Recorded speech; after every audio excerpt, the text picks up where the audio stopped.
जय माताजी मित्रों, हूँ ममता गोस्वामी। मारी चेनल ममतानी रसोई में तमारुं स्वागत है। आज आपणे बनावशुं पालकनुं शाक। जे लोकोने पालक बिलकुल नथी भावतो तेमने पण आ शाक एकवार आपशो तो वारंवार मागशे तेटलुं आपणुं आ पालकनुं शाक टेस्टी बने छे।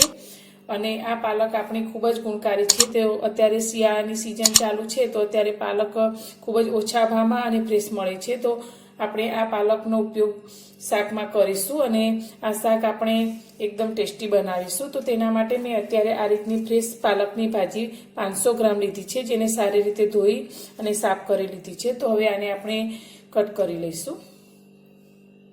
ગેસ પર આપણે કડાઈ લીધી છે અને ગેસને ચાલુ કર્યો છે। તો કડાઈની અંદર આપણે 3 ચમચી જેટલું તેલ એડ કરીશું। તેલ તમે જે પ્રમાણે પસંદ કરતા હોય શાકમાં તે પ્રમાણે વધારે ઓછું લઈ શકો છો।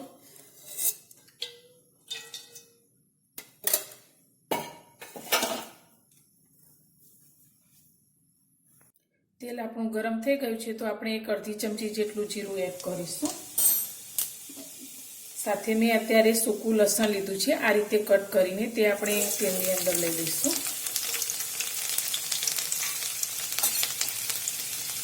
लसण अने जीरुं आपणे साथे सांतળી लईशुं।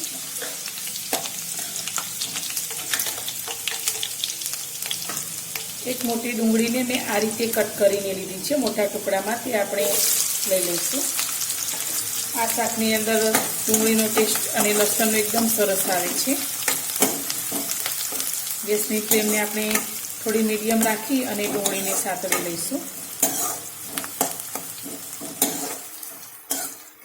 डુંગળી आपणी संतळाय छे तो अत्यारे मैं લીલા વટાણા લીધા છે, તે આપણે શાકની અંદર એડ કરીશું।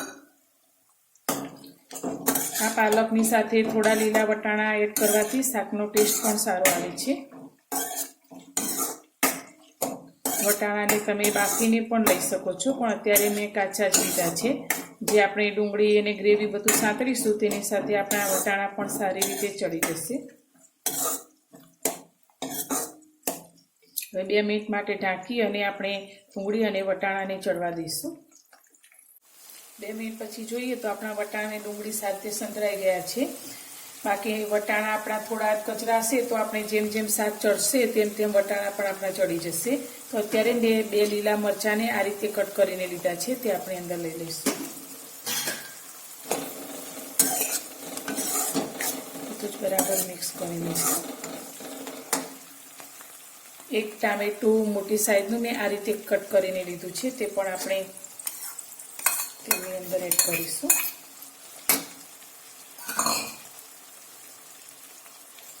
આપણું ટામેટું જલ્દી સોફ્ટ થઈ જાય તેના માટે શાકનું આગનું બધું જ મીઠું અત્યારે આપણે ગ્રેવીની અંદર એડ કરી દઈશું।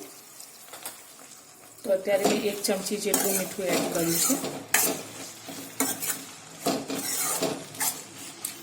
હવે ફરી એકાદ મિનિટ આપણે આ રીતે જ ग्रेवी ने चढ़वा देशुं, जेथी आपणा टामेटा सारी रीते सॉफ्ट थई जाय।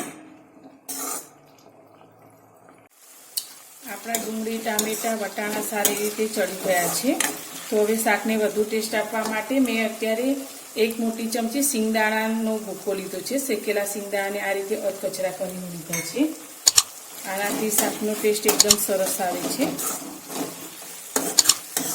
अने साथे 1 चमची आपणे सफेद तल लीधा छे, તે પણ અંદર એડ કરી દઈશું। હવે આપણે આ ગ્રેવીને કટ કરવા માટે અત્યારે મેં 2 ચમચી જેટલું બેસન લીધું છે, તે આપણે અંદર એડ કરીશું।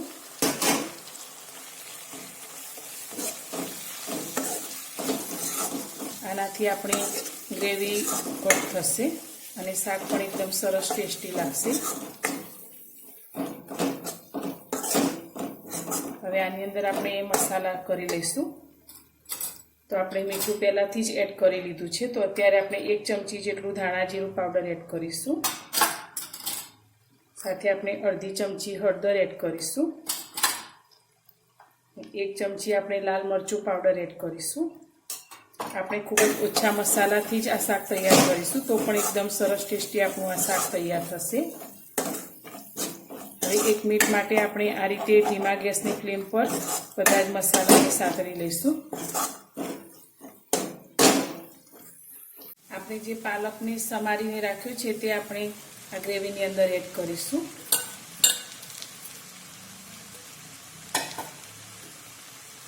બધું જ બરાબર મિક્સ કરી લઈશું.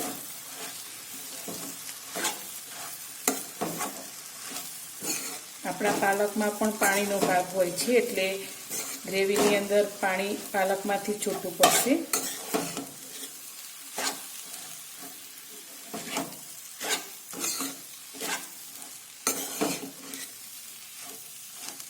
આપણે આની અંદર થોડું પાણી એડ કરીશું. તમારે જે રીતનું શાકમાં રસો જોઈતો હોય તે રીતે પાણી એડ કરવાનું. બધું જ બરાબર મિક્સ કરી લઈશું અને આને આપણે 2 થી 3 મિનિટ આ રીતે ઢાંકી અને ચડવા દઈશું.